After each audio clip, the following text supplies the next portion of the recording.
Un championnat. NASCAR Touring Series. Un circuit. Le Mans. Une quête.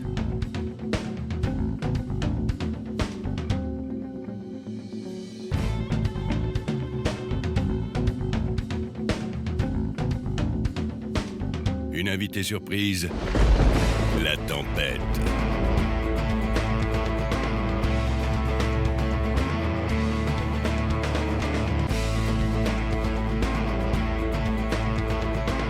Trois pilotes. Mais un seul champion. Ander Villarino, Romain Thiévin, Javier Villa.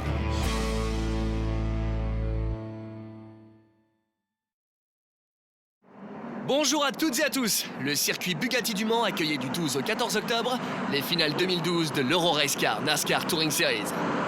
À dernière exceptionnelle, grille de départ exceptionnelle, puisque le leader Ander Villarino a signé la pole, talonné par le jeune Romain Fournillier. Suivent Gaël Castelli, Romain Thiévin, deuxième au classement, et Antoine Liohen. Javier Villa, troisième du championnat, ne s'élancera que de la quatrième ligne. Si 12 pilotes peuvent encore mathématiquement être champions, Villarino, Thiévin et Villa restent les favoris. En raison des conditions de piste, le départ est donné après 3 tours sous régime de safety car.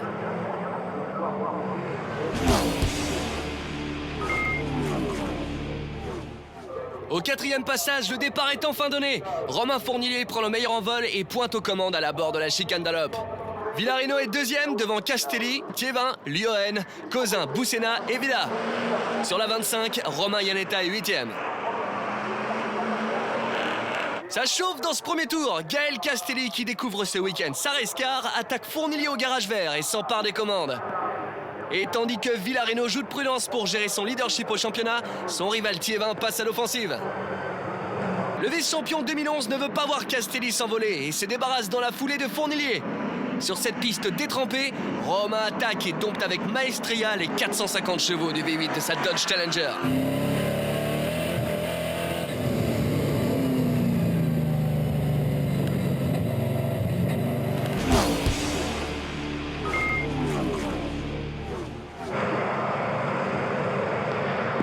Dans le peloton de chasse, on se bat pour une place dans le top 10 entre Nicolas Dekeszer, Stéphane Romecki, Frédéric Johet et Vincent Gonneau.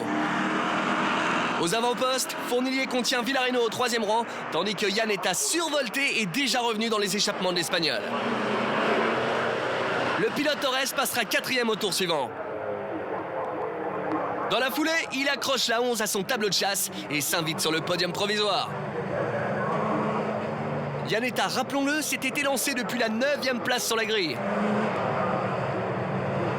Après avoir cédé à Bruno Cozin, Villarino ouvre cette fois la porte à Javier Villa et se retrouve 7e. Le pilote TFT Banco Santander ne veut pas compromettre ses chances d'être sacré et risquer un accrochage.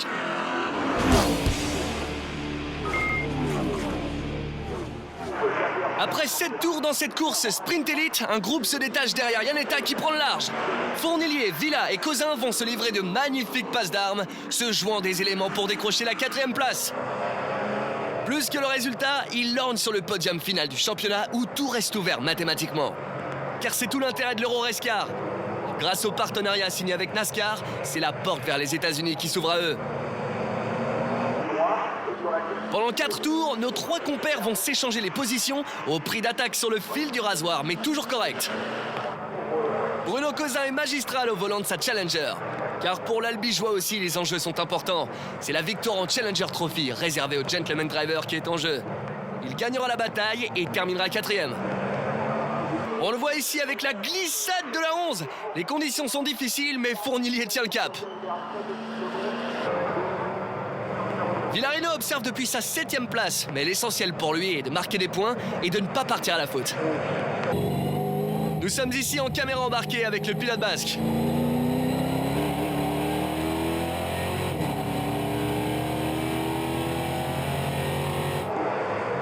Témoin de sa prudence, il n'oppose pas de résistance à Anthony Garbarino, à l'aise dans ses conditions au volant de la 96 TFT Alpes Carrelage.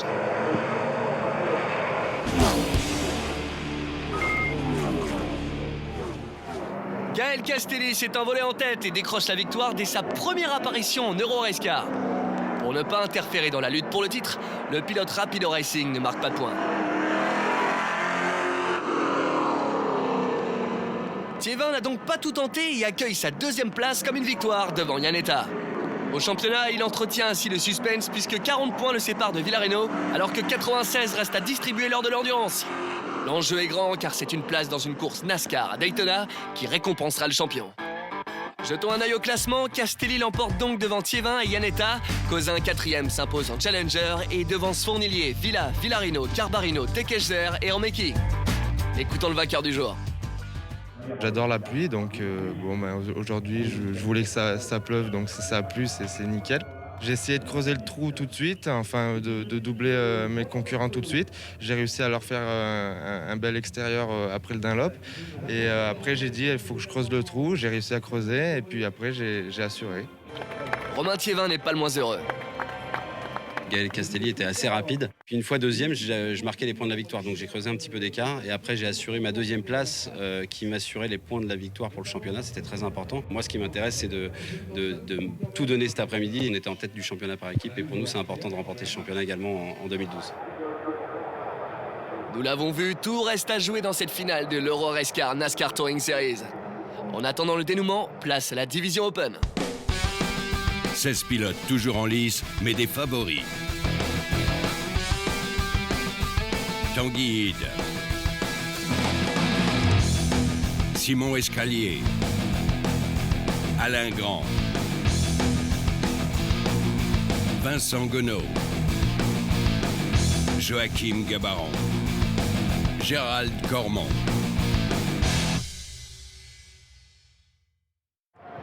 Contrairement à l'élite, les concurrents de la division Open bénéficient d'une piste sèche. L'issue de ce sprint permettra d'éclaircir les positions en tête du championnat. Simon Escalier reste sur 2 victoires à Valencia et s'élancera en deuxième ligne aux côtés de son rival Tanguy Ide, le leader. La pole position a été signée par le pilote invité Olivier Porta, secondé par Gérald Cormon, qui lorgne lui aussi sur le podium final du championnat. Vivons en caméra embarquée le départ avec Tanguy Ide.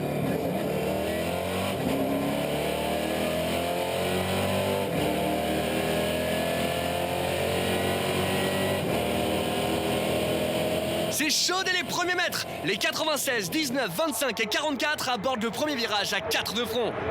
Ide à l'intérieur parvient à réaliser le all shot et aborde en tête la chicane d'Allop devant Porta, Escalier et Alain Grand sur la 11. Parti prudemment pour ne pas risquer d'annihiler les chances d'un quelconque prétendant au titre, la 96 ne va pas tarder à reprendre son leadership et y parvient entre les virages de la Chapelle et du musée. Ide est ensuite mis sous pression par son rival Escalier qui le déborde au garage vert.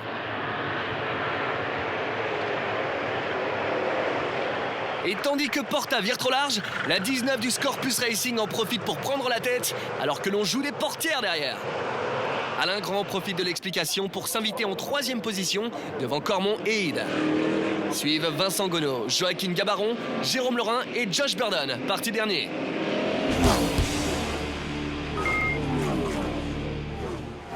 En tête de la course, Simon Escalier attaque pour essayer de creuser l'écart. Il est à la limite et cette petite erreur permet à Porta de le recoller. Le pilote TFT Alpes Carrelage parviendra quelques virages plus loin à s'emparer des commandes. Dans ce même tour, Gérald Cormon porte une attaque sur Alain Grand. Il est désormais 3e. Tanguy tente également d'en profiter et se glisse à l'intérieur de la 11 au ouest du garage bleu. Les deux pilotes se percutent et la 44 passe dans le bac à gravier, laissant de précieuses secondes. Vincent Gonneau sur la 15 est l'autre victime de ce contact. Un coup dur pour les deux pilotes dans l'optique du championnat.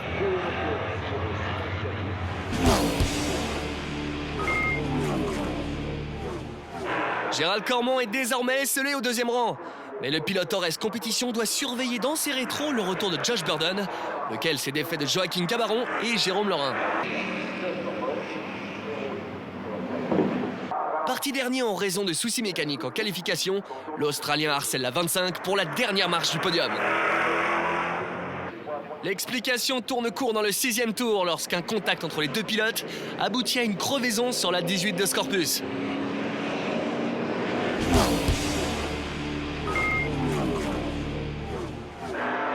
Après un passage au stand, il tente le tout pour grappiller des points.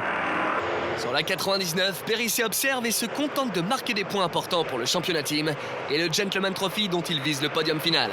Derrière, Philippe Baudinière, Stéphane Sabat et Léonard Vernet sont en bagarre pour tenter d'accrocher un top 10. Pendant plusieurs tours, la 17, la 100 et la 22 s'échangent les positions jusqu'à ce que Vernet commette une petite erreur au garage vert.